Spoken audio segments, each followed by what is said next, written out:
Assalamualaikum warahmatullahi wabarakatuh. Jumpa lagi dengan channel Kebun Mangga UHDP.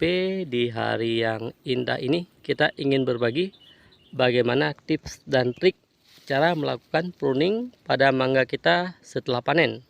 Seperti sobat lihat di depan, ini merupakan salah satu pohon mangga yang telah panen sekitar 1 bulan yang lalu. Insya Allah di hari ini kita akan melakukan pruning ataupun pemangkasan agar pohon mangga ini bisa kembali segera berbuah. Dan di sini juga masih ada beberapa buah sisa bulan yang lalu ataupun musim yang lalu sobat ya. Ini dia masih ada buahnya, dan ini tapi sebagian besar buahnya telah kita panen. Ini merupakan bekas-bekas panen pada musim kita yang lalu. Untuk hari ini kita akan melakukan perawatan ataupun pruning agar pohon mangga ini bisa segera siap kita buahkan kembali. Karena target kita, pohon mangga di kebun kita bisa berbuah 2 kali dalam setahun. Jadi untuk sobat-sobat yang memiliki pohon mangga, baik itu di rumah ataupun di kebun, bisa melakukan tips yang akan kita bagikan ini agar pohon mangganya bisa kembali berbuah. Oke sobat-sobat, jika sobat-sobat perhatikan, ini merupakan lokasi cabang tempat buah mangga ini dulu berada. Kalau kita lihat ini ada posisinya, ini posisinya. Dan ini cabang ini perlu kita pruning atau kita pangkas agar ke depan di cabang ini bisa keluar tunas baru, dan di tunas itu akan kembali mengeluarkan bunga. Oke, jika keadaannya seperti ini, maka kita akan pruningnya atau pangkasnya di bagian ini. Oke sobat ya, di atas cincin. Ini ada cincinnya, di bagian atasnya kita pangkas. Harapan kita nanti di bagian ini akan keluar 3 ataupun 2 cabang baru, yang cabang itu akan mengeluarkan bunga kembali. Seperti pengalaman kita lihat di belakangnya. Ini dulu kita pangkas. Setelah kita pangkas, keluar 2 cabang ini, dan di 2 cabang ini dia berbunga dan berbuah. Jadi untuk hari ini kita akan lakukan hal yang sama.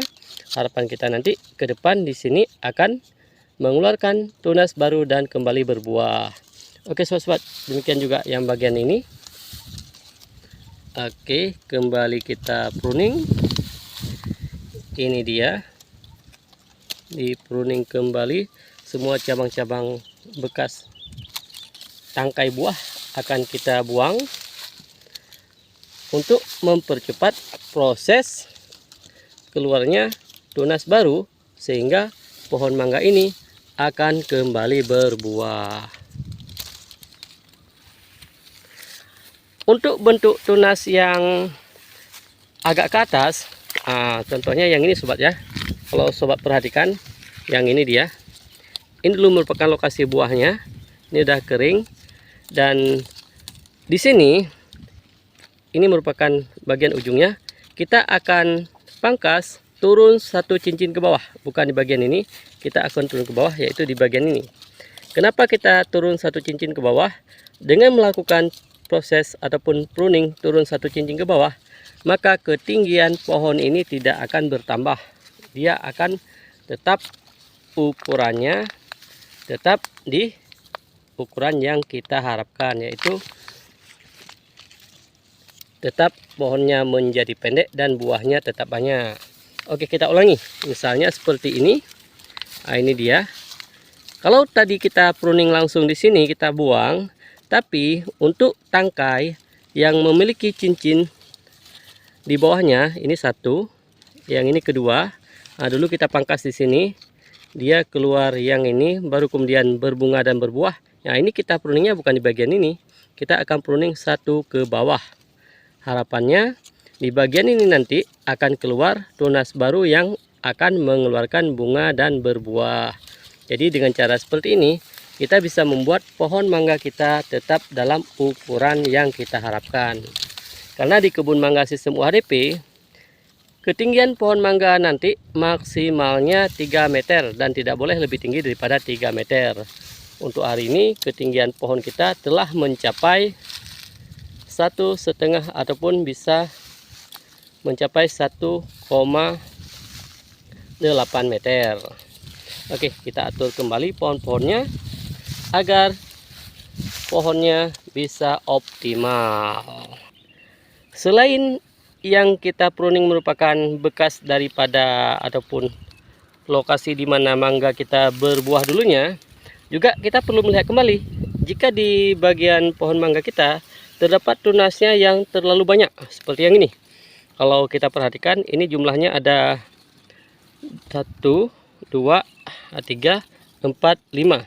Maka akan kita buang 2 dan meninggalkan 3 cabang aja. Kita akan membuang cabang-cabang yang arahnya ke dalam.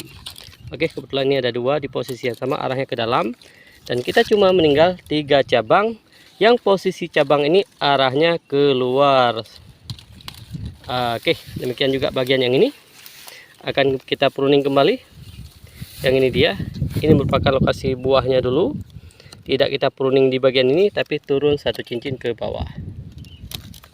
Oke, selain tunas, kita juga akan membuang daun-daun tua yang ada di pohon mangga kita. Yang di bagian bawah biasanya cukup banyak terdapat daun tua. Ini akan kita buang dengan harapan kita setelah pemangkasan nanti kita lanjutkan dengan pemupukan, dan nutrisi pupuk yang kita berikan ini bisa lebih optimal, tidak diserap oleh daun-daun tua ini. Oke, pastikan sobat yang memiliki tanaman mangga dan telah terlalu banyak daun tua, daun tuanya ini dibuang saja agar nutrisi yang diberikan bisa berfungsi dengan optimal. Nah, satu lagi, jika terdapat tunas air seperti yang ini ya, kalau sobat lihat ini ada tunas kecil, artinya tunas air, ini wajib dibuang karena tunas ini tidak akan berkembang dan hanya akan mengambil nutrisi daripada tanaman mangga kita ini. Oke, kita buang lagi daunnya. Oke, cabang lain yang perlu kita pruning adalah seandainya terdapat cabang yang posisinya satu arah ataupun ke arah yang sama. Seperti contohnya di sini, kalau kita perhatikan, ini ada cabang pertama, ini cabang kedua, dan cabang ini dan ini itu arahnya satu atau ke arah yang sama. Jadi jika kejadian seperti ini, kita akan membuang satu cabangnya. Di sini kalau kita perhatikan, cabang yang ini lebih kecil dibandingkan cabang yang ini. Jadi cabang yang ini salah satunya atau yang kecil ini akan kita pruning juga. Oke, demikian juga di bagian atas. Kalau kita perhatikan kembali, di sini ada 4 cabang, akan kita buang satu yang posisinya tegak ke atas. Oke sobat-sobat, demikianlah proses pruning tanaman mangga setelah panen. Harapan kita nanti beberapa waktu akan kita berikan pupuk. Insya Allah setelah 1 bulan tanaman mangga ini bisa kembali berbunga. Oke sobat-sobat, untuk yang belum subscribe silahkan di subscribe untuk mendapatkan update video terbaru dari channel Kebun Mangga UHDP. Sekian sharing kita, semoga bisa bermanfaat. Jumpa lagi di video yang lain. Kita akhiri. Assalamualaikum warahmatullahi wabarakatuh.